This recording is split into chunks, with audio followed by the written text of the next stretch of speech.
Halo sobat Sekolah gimana kabarnya nih? Nah, kita hari ini akan belajar gitu ya. Kita akan bahas soal Theo Ambis Warrior Season 4 yang kemarin gitu ya, yang sudah sobat-sobat sekalian kerjakan.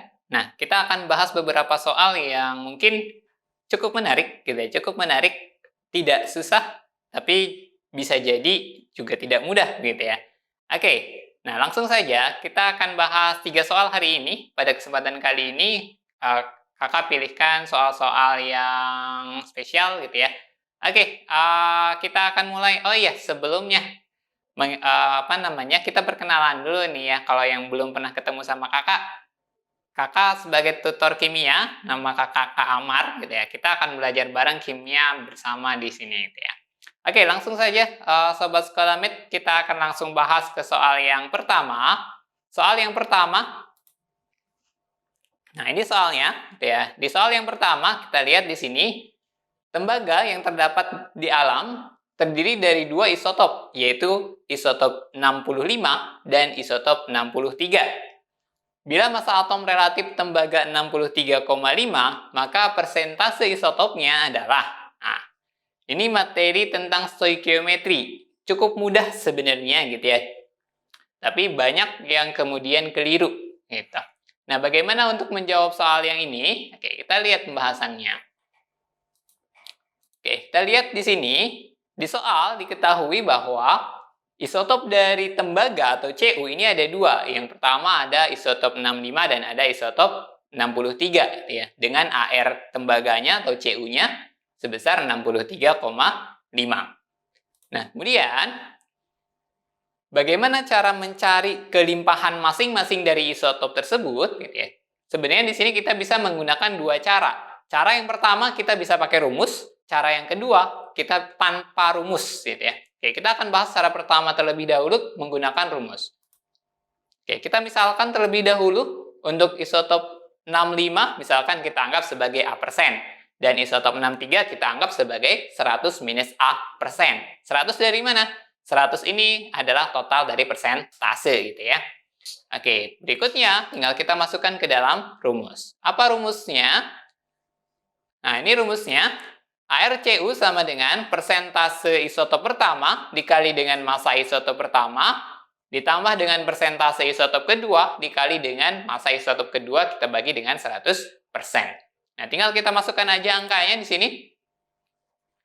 Nah, ini ya.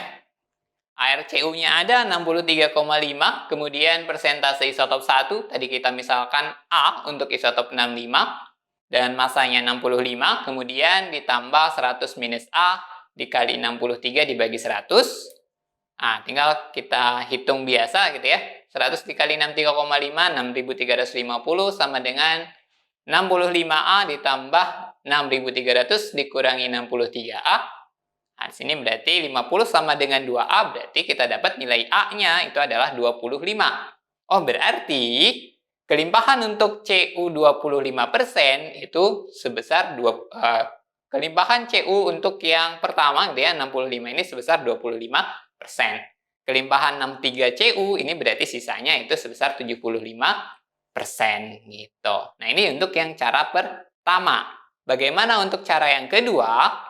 Cara yang kedua ini kita nggak usah pakai rumus gitu ya. Kita buat lebih mudah, singkat, tanpa menggunakan rumus. Kita cukup menggunakan logikanya saja. Nah, caranya bagaimana? Caranya, pertama kita buatkan aja garis bilangan. Ya, kita buatkan garis bilangan. Sini ada isotop 63 dan ada isotop 65. Nah, di sini AR-nya gitu ya, sebesar 63,5. Ya udah kita taruh aja misalkan di tengah gitu. Nah, kemudian kita cari selisihnya masing-masing. Dari isotop 63 ke 63,5, ini selisihnya adalah 0,5. Kemudian dari 63,5 ke 65, ini selisihnya 1,5.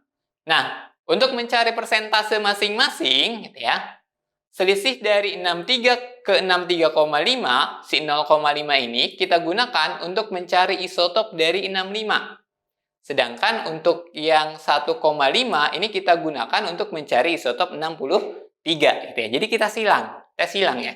Nah, setelah itu udah tinggal langsung cari persentasenya aja. Nah, untuk yang isotop 65, oh berarti 0,5 kita bagi 2 kali 100%, nanti dapat 25%, yang 63 juga sama, berarti 1,5 kita bagi 2 kali 100%, dapatnya 75%, gitu. Nah, ini cara kedua mudah, gitu ya.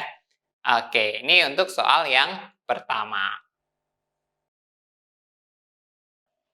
Oke, sekarang kita lanjut ke soal yang nomor 2. Soal nomor 2, kita akan bahas tentang kinetika kimia, atau biasa mungkin kita kenal sebagai laju reaksi.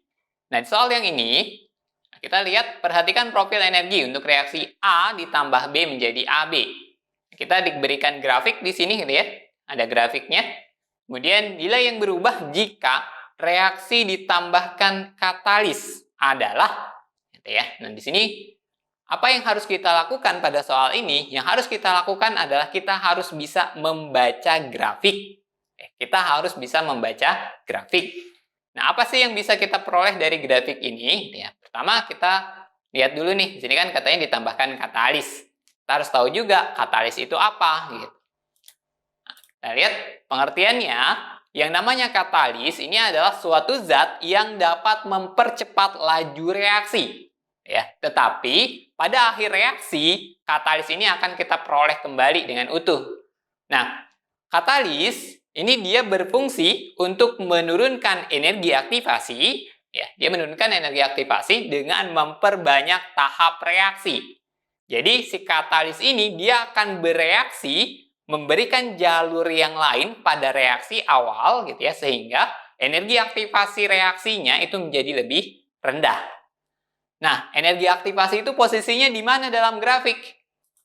Nah, ini grafik yang tadi, energi aktivasi itu adanya, ya kita hitungnya itu dari energi reaktan sampai ke energi kompleks teraktifkan atau sampai puncak. Nah, ini area energi aktivasi. Nah, ketika energi aktivasi ini kemudian diturunkan dengan menggunakan katalis, maka grafiknya akan berubah. Ya. Awalnya tanpa katalis ke atas masih tinggi, setelah ditambahkan katalis dia akan berubah menjadi lebih rendah. Ya, puncaknya di situ bertambah jadi ada 2, bisa lebih sebenarnya tergantung katalisnya. Nah, berarti ketika nilai energi aktivasi ini dirubah, gitu ya, energi aktivasinya ini dirubah, maka otomatis yang akan berubah nilainya adalah yang nomor 2. Ya, dan nomor 3. Nomor 2 ini adalah energi aktivasi dari kiri ke kanan. Sedangkan nomor 3 ini adalah energi aktivasi dari kanan ke kiri. Gitu. Nah, ini untuk soal nomor 2. Oke Sobat Schoolmate, kita lanjut lagi ke soal yang nomor 3. Nah, di soal nomor 3, di sini kita akan berbicara tentang buffer atau larutan penyangga, gitu ya, larutan penyangga. Nah, ini sebenarnya kalau kita berbicara larutan penyangga, ini materi yang mudah. Hanya saja karena materi larutan penyangga ini beririsan dengan asam basa dan juga hidrolisis, biasanya soal-soal tentang asam basa, hidrolisis, atau penyangga buffer ini menjadi susah karena kita terkadang itu sulit untuk membedakan mana materi-materi asam basa, mana materi-materi tentang hidrolisis, dan mana materi-materi tentang penyangga. Nah, di soal yang ketiga ini, ya, kita lihat suatu wadah berisi 100 ml larutan CH3COH 0,1 molar. Larutan yang dapat digunakan untuk membentuk larutan buffer dalam wadah tersebut adalah, nah, kalau di soal yang ini sudah jelas, yang diminta adalah buffer. Nah, bagaimana menjawab soal yang ini? Soal ini kita harus jawab, gitu ya, harus diketahui dulu bagaimana syarat-syarat pembuatan larutan buffer. Ya, jadi harus dipahami. Kalau mau buat larutan buffer itu gimana, gitu. Oke, kita lihat. Di sini di soal kita punya data, ada CH3COH. CH3COH ini dia sifatnya sebagai asam lemah. Nah, berapa banyak CH3COH-nya? Oh, di sini ternyata ada sebanyak 10 milimol. Ya, ada sebanyak 10 milimol. Nah, kita punya asam lemah. Ada asam lemah sebanyak 10 milimol. Bagaimana caranya si asam lemah ini kita rubah menjadi larutan penyangga? Nah, untuk membuat larutan penyangga atau buffer, ini bisa dilakukan dengan dua jalan. Yang pertama, cara langsung. Cara langsung ini berarti kita membuat larutan penyangga tanpa reaksi kimia. Gitu ya. Jadi tanpa ada reaksi, kita cukup nyampurin aja. Ya, cukup dicampur. Nah, apa yang perlu kita campur? Cara langsung ini kita mencampurkan antara asam lemah dengan garam atau basa konjugasinya. Ya, asam lemah dengan garam konjugasinya. Hati-hati, ya. Nah, karena tadi kita punya asam lemah, berarti kita harus nyampurin sama garam konjugasi. Kemudian, cara tak langsung ini kita lakukan dengan reaksi.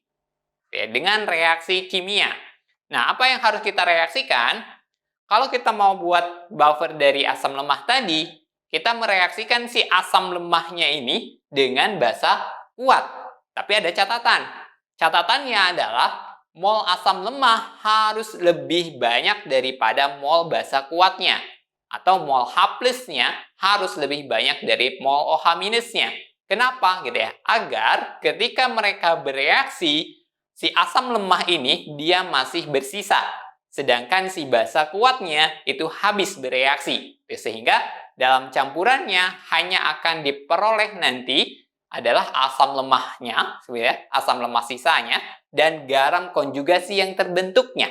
Gitu. Nah, sehingga untuk membuat buffer ini, kalau kita lihat dari soalnya tadi, nah kita tinggal lihat di soal adanya apa, gitu ya. Kita punya asam lemah awalnya, ya. Kalau asam lemah tadi mau dijadiin buffer, cukup campurin sama garam konjugasinya atau basa konjugasinya, atau yang kedua dengan menambahkan basa kuat, tapi jumlahnya harus lebih sedikit. Nah, kita lihat di sini. Yang A, 50 ml larutan HCl 0,1 molar. HCl ini sifatnya apa? HCl ini adalah asam kuat, gitu ya. Asam kuat, jumlahnya ada sebanyak 5 milimol. Nah, karena dia asam kuat, bisa nggak nih berarti? Oh, nggak bisa, gitu kan ya. Karena yang kita butuhkan tadi adalah garam konjugasi atau basa kuat. Yang B, 50 ml larutan HNO3 0,2 molar. HNO3 sifatnya sama, asam kuat. Jumlahnya di situ ada 10 milimol. Oh, berarti nggak bisa juga. Yang C, kita punya 50 ml larutan BaOH2 kali 0,1 molar. Nah, BaOH2 kali ini sifatnya basa kuat. Nah, sesuai nih, kita butuh basa kuat, ya kan? Asam lemah, basa kuat. Nah, sekarang tinggal lihat jumlahnya. Jumlahnya memenuhi syarat enggak? Nah, di sini ternyata si basa kuatnya ada sebanyak 10 milimol. Hati-hati, 10 milimol ini kita peroleh dari volume dikali dengan konsentrasi, kemudian dikali dengan valensi. Karena BaOH 2 kali ada valensinya, 2. Sehingga di situ 50 kali 0,1 kali 2, kita dapatnya 10. Nah, 10 milimol, tadi kita punya si asam lemahnya juga sama, 10 milimol. Oh, berarti sama. Tidak memenuhi syarat. Oh, berarti ini juga nggak bisa. Gitu. Kemudian, yang D, 50 ml larutan NaOH 0,1 molar. NaOH sifatnya sebagai basa kuat. Nah, basa kuat jumlahnya berapa? Ada sebanyak 5 milimol. Ya, ada sebanyak 5 milimol. Oh, jumlahnya lebih sedikit, gitu kan? Sedangkan yang E di sini ada KOH sama basa kuat juga. Jumlahnya 10 milimol. Oh, ternyata jumlahnya sama seperti si asam lemahnya. Nah, berdasarkan syarat yang tadi, mol asam lemah harus lebih banyak daripada si mol basa kuatnya, maka jawaban yang paling tepat untuk soal yang ketiga ini adalah yang D. Begitu.